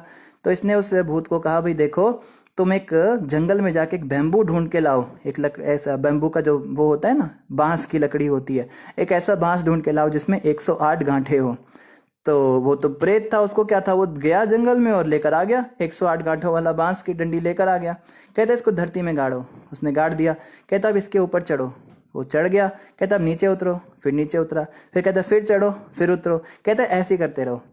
तो भूत समझ गया कि इसको तांत्रिक ने टेक्निक बता दी। वो चढ़ रहा है, उतर रहा है। अब इस आदमी को जब भी कोई काम हो तो बोले भूत वो काम कर दो, करवा के काम, फिर कहे अच्छा वापस जाओ बैम्बू पे जाओ। तो ये तरीका, वो भूत क्या था, वो हमारा मन था। वो व्यक्ति कौन था, वो हम थे और वो तांत्रिक गुरु थे। तो मन जो है वो जो है उसको अगर हम किसी काम में लगा के रखेंगे तो वो लगा रहेगा, लेकिन जैसे उसको खाली छोड़ोगे ना वो उसमें उल्टे सीधे विचार आने लगते हैं। जैसे कई बार हम बिस्तर पे बैठे रहते हैं, सोचते रहते हैं, कई बार हमें नींद नहीं आती है, हम लेटे रहते हैं, तो दिमाग घूमने लगता है, उल्टी सीधी बातें सोचने लगता है। आजकल तो मोबाइल फ़ोन आ गया इसलिए ज़्यादा सोचने का मौका ही नहीं मिलता, लेकिन वैसे भी वो जो है मोबाइल में भी फिर वैसे ही सोचता है, जैसे सोचता है वैसे ही काम करता है, तो ये खा जाता है हमको। इसलिए गुरुदेव कहते हैं ये 108 गांठों वाला बैम्बू पकड़ो, माला पकड़ा देते हैं। माला में 108 मनके होते हैं ना, तो पहले तो ऊपर नीचे से ऊपर चढ़ता है। हम जब करते हैं ना पहले मनके से 108वें मनके तक हरे कृष्णा करते हैं, फिर वापस ऊपर से नीचे उतरता है, फिर हम घुमा देते हैं माला को, फिर लास्ट मनके से फिर वापस पहले पे आ जाते हैं। कहते हैं ये करते रहो, दिन भर जप करते रहो। अगर हम दिन भर हरे कृष्ण का जप करते रहेंगे तो मन जो है उसमें ही उलझा रहेगा, उसको समय नहीं मिलेगा कुछ करने का। और अगर हमारे पास कुछ काम है तो थोड़े समय के लिए जप रख के, माला रख के अपना काम काज निपटा लें, फिर आके जप करने लगे, तो ऐसे जो है मन एंगेज रहेगा। तो माता यही हमारे सीनियर्स ने हमें बताया, ये प्रश्न मैंने भी उनसे कई बार पूछा है। उन्होंने कहा एंगेज रहो, दिन भर एंगेज रखो अपने आप को। कुछ काम नहीं है तो जब करो, नहीं तो दिन भर कुछ ना कुछ काम करते रहो। तो ऐसा करने से जो है ओवर थिंकिंग और ये सब चीज़ें दूर हो जाती हैं। मुझे आशा है आपको समझ में आया होगा। नमिता माता कहती है हरे कृष्णा प्रभु जी। नमिता गुप्ता फ्रॉम शहजादपुर। हरे कृष्णा माता जी। शहजादपुर से कई नए नए भक्त जुड़ रहे हैं, कई नई माताएं जुड़ रही हैं। आप सबका बहुत बहुत हार्दिक स्वागत है हमारी श्रीमद् भागवतम की कक्षा में। आप लोग रोज़ पधारें। लखविंदर जी कह रहे हैं प्रभु जी मैं पापी कसाई, क्या मैं इन कामों के साथ जप माला कर सकता हूँ? हिम्मत नहीं होती ये सोचकर परेशान रहता हूँ। दूसरी बीवी भी मीट मांस पसंद करने वाली, क्या करूँ? अच्छा तो लखविंदर जी आप ऐसा कीजिए, आप जब भी आप ये काम अगर छोड़ सको तो बेस्ट है। फर्स्ट ऑप्शन तो ये है कि ये सब छोड़ दो, ये कसाई और मीट खाना ये सब बहुत गंदी चीज़ है। पत्नी खा रही है उसको खाने दो, उसको भी रोको। अगर नहीं सुनती है तो फिर क्या करें, तो उसको करने दो, आप मत खाओ। अगर आप काटते भी हो तो खाओ मत। एक सदन कसाई हुए हैं, वो बहुत बड़े भक्त थे भगवान कृष्ण के, कसाई थे वो। और भगवान कृष्ण शालिग्राम रूप में उसके मांस की दुकान पर रहते थे। शालिग्राम जी पत्थर जैसे दिखते हैं, तो उसको मांस तोलने का पत्थर समझता था वो। और वो पत्थर इतना जादुई था, उसको जितना मांस तोलना होता था वो उतने वजन के हो जाते थे। जैसे उसको 5 किलो मांस तोलना है तो भगवान 5 किलो के हो जाते थे, उसको 10 किलो तोलना है 10 किलो के। तो वो शालिग्राम जी हमेशा उसके साथ रहते थे मीट की दुकान में। तो एक बार एक ब्राह्मण ने उसको देख लिया, वो कहता है अरे बाप रे, ये तो भगवान शालिग्राम है, तो विष्णु है, और ये दुष्ट कसाई क्या कर रहा है, ये तो उनसे मांस तोल रहा है। तुरंत जो है वो सदन कसाई से उसको लेकर चले गए, गुस्सा किया उसको, और शालिग्राम जी को खूब दूध दही से नहलाया, अच्छे से चंदन वंदन लगा के, तेल ताल लगा के, खूब भोग प्रसाद खिला के और अच्छे से उनको इत्र लगा के और घर में स्थापित कर दिया। अब रात को शालिग्राम जी आ गए उसके सपने में, कहते हैं तुझे किसने कहा मुझे उसकी दुकान से लाने को? कहते प्रभु आप तो वहाँ मांस की दुकान पे थे। कहते मैं बहुत खुश था वहाँ पे, वो मेरा भक्त था ना, मुझे तो दिखता ही नहीं था कि मांस की दुकान है किसकी दुकान है। उसकी भावना बड़ी अच्छी है, वो मेरा भक्त है। उसको श्राप लगा था, उस श्राप के कारण उसको कसाई बनना पड़ गया। पिछले जन्म में वो ब्राह्मण था, एक कसाई के साथ उसका कुछ हो गया था, तो श्राप के कारण वो बन गया। लेकिन वो है तो मेरा भक्त ना, उसकी भावना अच्छी है। जब वो मुझे मांस तोलने के लिए अपने तराजू पे रखता था तो मुझे लगता था जैसे वो मुझे झूला झुला रहा है। मैं दिन भर उसका संग में रहता था, उसका दर्शन करता रहता था। मैं बहुत खुश था। तो सदन कसाई के पास अगले दिन वापस गया और कहता है भाई माफ़ कर दे, ये तो पत्थर ही था मांस तोलने का, मैंने गलती कर दी, मैंने शालिग्राम समझ लिया। तो उसके बाद फिर उसको समझ में आ ही गया था कि भगवान है, तो फिर उसने काम छोड़ दिया वो। तो सदन कसाई जो थे वो मांस बेचते जरूर थे लेकिन मांस खाते कभी नहीं थे, ये उनकी एक खासियत थी। और भक्ति करते थे, जप करते थे। तो जप करते रहिए। अगर हम तो ऑफ कोर्स सदन कसाई नहीं हैं, वो तो बहुत ऊंचे भक्त थे, लेकिन ये काम जो है ये अच्छा नहीं है, इसके करने से बहुत दोष लगता है। जितने भी जीवात्माओं को हम तड़पा के मारते हैं उतनी बार हमको वही जीव बनना है। जैसे हमने 100 बकरे अगर काटे तो 100 बार बकरा बनना पड़ेगा हमको, और 100 बार वही एक एक करके वो आत्माएं आके हमें काटेंगी, ऐसा कर्म बनता है। तो निश्चित रूप से ये पाप कर्म है, इसमें कोई दो राया नहीं। आप जप कीजिए, हरे कृष्ण मंत्र का जप कोई भी कर सकता है, कोई शराबी हो, कबाबी हो, कसाई हो, उस ईसाई हो, कुछ भी हो, कोई भी व्यक्ति इस महामंत्र का जप कर सकता है। इसके लिए कोई नियम नहीं है, कोई रिस्ट्रिक्शन नहीं है। तो जप के माध्यम से क्या होगा, धीरे धीरे मन शुद्ध होगा और भगवान ठाकुर जी कृपा करें। मैं आपके लिए प्रार्थना करूंगा कि भगवान आपको इस गंदे काम से बाहर निकाले जल्दी जल्दी और आप भक्ति में लग सके। तो आप जप करते रहिए, जप करने में बिल्कुल घबराइए मत, जप करने के लिए कोई नियम जरूर नहीं। ठीक है लखविंदर जी। और वैकुंठ प्रभु कह रहे हैं प्लीज सिंग अ भजन, मैं मन पापी अड़ियाँ कर दिया, करदा नहीं भजदा कृष्ण मुरारी नू। वैकुंठ प्रभु ये भजन आपने फरमाइश किए, जरूर हम गाएंगे आपके लिए, आपकी सेवा में। लास्ट में गाएंगे, एक दो प्रश्न और ले लेते हैं। लखविंदर जी कह रहे हैं आपका मार्गदर्शन होता है तो खुद को ध्यान समझते हैं, धन्य समझते हैं। धन्यवाद लखविंदर जी, आप जुड़े रहिए, कोई समस्या नहीं है, धीरे धीरे सब ठीक हो जाएगा। आपको लोहड़ी की शुभकामनाएं, आपको भी बहुत बहुत लोहड़ी और मकर संक्रांति की शुभकामनाएं। आप सभी को, कल मकर संक्रांति भी है, उसकी भी आप सभी भक्तों को हार्दिक हार्दिक शुभकामनाएं। अंकित मौर्य जी कह रहे हरे कृष्णा, दंडवत प्रणाम जी, मकर संक्रांति की शुभकामनाएं। आपको भी शुभकामनाएं प्रभु। दिशी माता कह रही है बात कभी सेल्फ रिस्पेक्ट की हो तो प्रभु जी। दिशी माता आपने कब ये कमेंट किया है, आपको दोबारा से प्रश्न करना पड़ेगा पूरा। बात कभी सेल्फ रिस्पेक्ट की हो तो आप किस विषय में कह रहे हैं, आप कृपया करके दोबारा से प्रश्न कर सकते हैं। और ठीक है, इसके अलावा सब हैप्पी लोहड़ी कह रहे हैं। और निधि माता ने बोला जय राधा माधव भी रह गया है, माता आपका जय राधा माधव भी गाएंगे। सत्यनारायण प्रभु कह रहे हैं हरे कृष्णा प्रभु जी, दंडवत, such a great lecture by you. Satyanarayan Prabhu, ये सब सत्यनारायण भगवान की कृपा से ही होता है। तो लेक्चर हम कौन देने वाले हैं, हमें गुरुदेव और प्रभुपाद जी और भगवान कृष्ण कृपा करके माध्यम बना रहे हैं। जैसे बंसरी की तरह वो बजाते हैं हमको, सब कहते बंसरी में तान है मगर तान तो भगवान के मुख से ही आती है ना, तो उनकी कृपा से सब हो रहा है। ठीक है, तो लास्ट में हम दोनों भजन गा लेते हैं।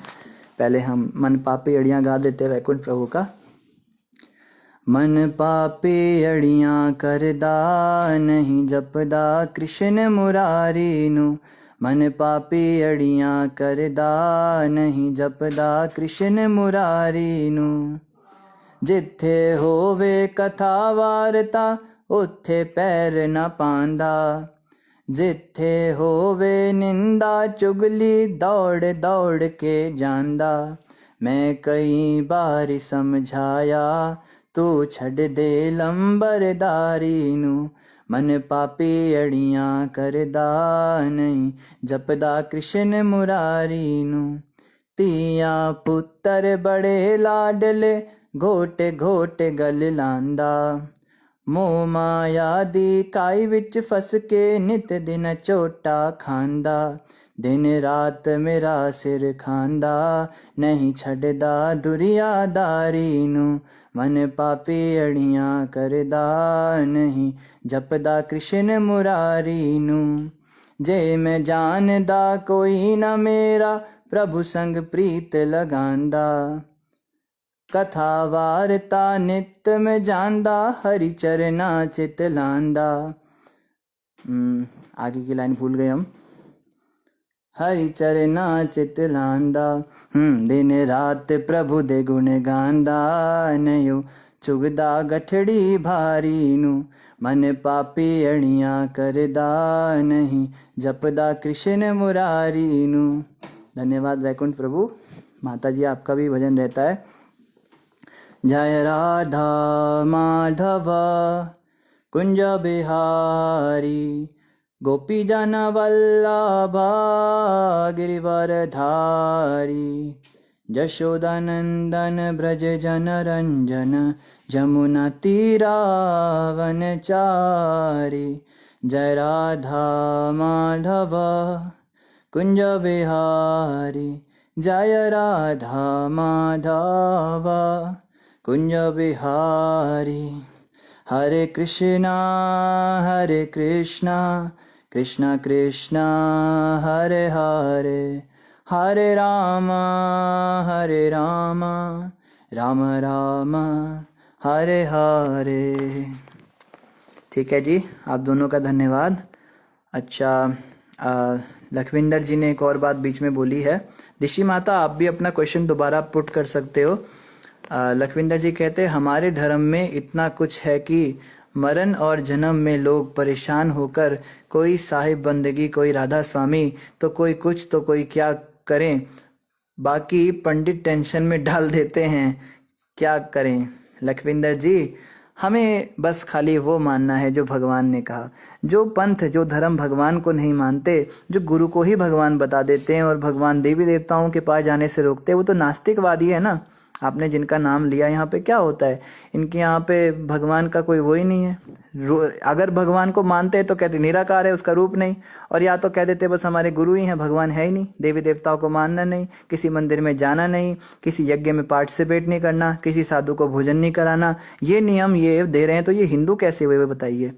हिंदू धर्म तो रहा ही नहीं ना। हिंदू शास्त्र मतलब वैदिक सनातन धर्म, जो वेद शास्त्रों के अनुसार बात करे। जो शास्त्रों को ही नहीं मानते, अपने ही शास्त्र बना के बैठे हैं, तो ऐसे पंडितों की बात क्यों सुननी।